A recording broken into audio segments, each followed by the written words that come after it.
স্ত্রীদের কখনো বাপের বাড়ি নিয়ে গালি দিবা না, তাদের গালের মধ্যে কখনো চর দিবা না, খবরদার, সাবধান। বিশ্বনবী বললেন মেয়েদের গালে তুমি চর মারবা না, তাকে ভালোবাসা দিবা, সবসময় মোহাব্বতের নজরে তাকে তাকাবা।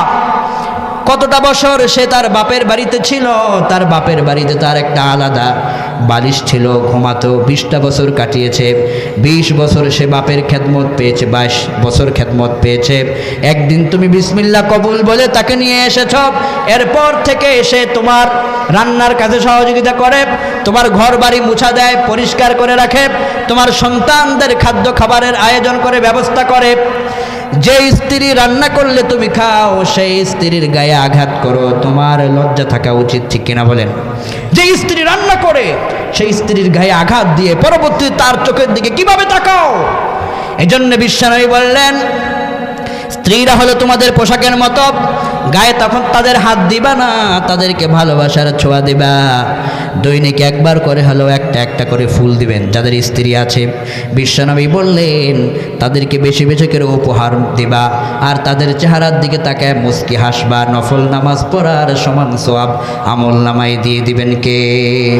স্ত্রীদেরকে বলবেন I love you my sweetheart, আপনার জীবন, আপনার কলিজা একমাত্র স্ত্রী। স্ত্রীকে আপনি বারবার আই লাভ ইউ বলবেন, কিন্তু ফেসবুকের মেসেঞ্জারের ভিতরে যাকে চিনে না ওই জিএফ নামের কলঙ্কিনীকে বারবার আই লাভ ইউ কয়। যুবকেরা এরকম আছে না নাই? স্ত্রীকে বলতে শরম লাগে, আরেকজনকে বললে ভালো লাগে, এরকম আছে না নাই? হ্যাঁ যুবক, বিয়ে করেছ, স্ত্রীকে গুরুত্ব দাও। অনেক সময় দেখা যায় দুইজনে একসাথে শুয়ে আছে, স্ত্রীও মোবাইল নিয়ে ব্যস্ত, স্বামীও মোবাইল নিয়ে ব্যস্ত, রাত 12টা 1টা বেজে গেছে, খবর নাই, আছে না নাই? না, স্ত্রী স্বামী একসাথে যখন থেকেছ একে অপরের সঙ্গে আলাপ করবা। বৃদ্ধ হয়েছ, কি হয়েছে, স্ত্রী স্বামী একসাথে আলাপ করবা, পিছনের কথাগুলো বলবেন, আলোচনা করবেন। ওই যে বিয়ে করছিলেন, ওই যে পিছনের কথাগুলো, আজকের দিনে আপনার সন্তান হয়েছে, একদিন চলে যাবেন, তাদের জন্য আপনি কতটুকু উন্নত করতে পেরেছেন, পরকালের প্রস্তুতি কি নিয়েছেন। স্ত্রীকে স্বামী বলবে আজকে আমরা দুইজনে মিল্লা তাহাজ্জুদ পড়ব, আবার স্ত্রী তার স্বামীকে বলবে আসুন আজকে রাত্রে দুইজনে মিলে তাহাজ্জুদ পড়ব। এভাবে করে একে অপরকে নেকের পথে ডাকবেন। আপনার স্ত্রী যদি অন্য মহিলার সঙ্গে ঝগড়া লেগে যায়, আপনি স্বামী হিসেবে ওই ঝগড়া থেকে তাকে ফিরিয়ে রাখবেন। এভাবে করে একে অপরের সঙ্গে সুন্দর ভালোবাসার সম্পর্ক রাখবেন। ঘরের ভিতরে ঢোকার সময় আপনি স্বামী আগে সালাম দিবেন। আগে সালাম মারলে আপনার স্ত্রী যেটা খুশি হবে, ওই যে ঘরের ভিতরে হাজারো কষ্ট করেছে সকল কষ্ট আল্লাহ তার দূর করে দিবে। বিশ্বনবী সাল্লাল্লাহু আলাইহি ওয়াসাল্লাম যখন ঘরে প্রবেশ করতেন, আয়েশা রাদিয়াল্লাহু আনহা কাজে ব্যস্ত থাকতেন। নবীজি পিছন দিক দিয়া হযরত আয়েশাকে তিনি ধরতেন, ছোঁয়া মারতেন আর দোয়া করতেন। এইভাবে করে কাপড় দিয়া কপালের এই ঘামগুলোকে মুছে দিতেন আর বলতেন আয়েশা আমি দিনের দাওয়াতের কাজে সংসারে তোমাকে সাহায্য করতে পারি নাই, অনেক কষ্ট করেছ।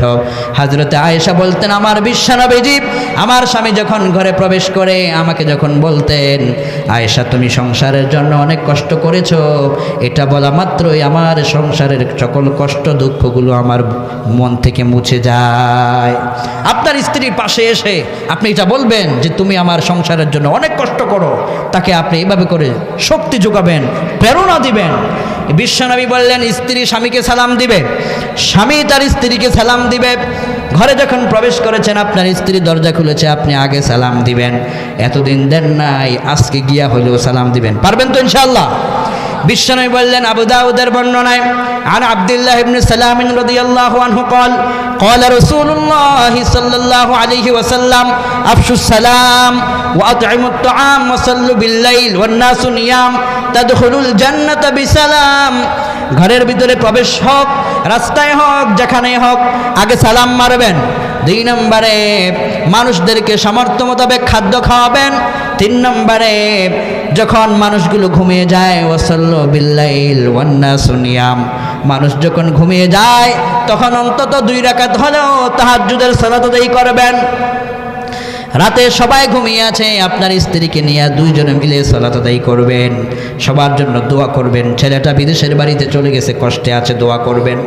এভাবে করে নিজের কথাগুলো আল্লাহর কাছে খুলে বলবেন। বিশ্বনবী বলেছেন তাদখুলুল জান্নাতা বিসালাম।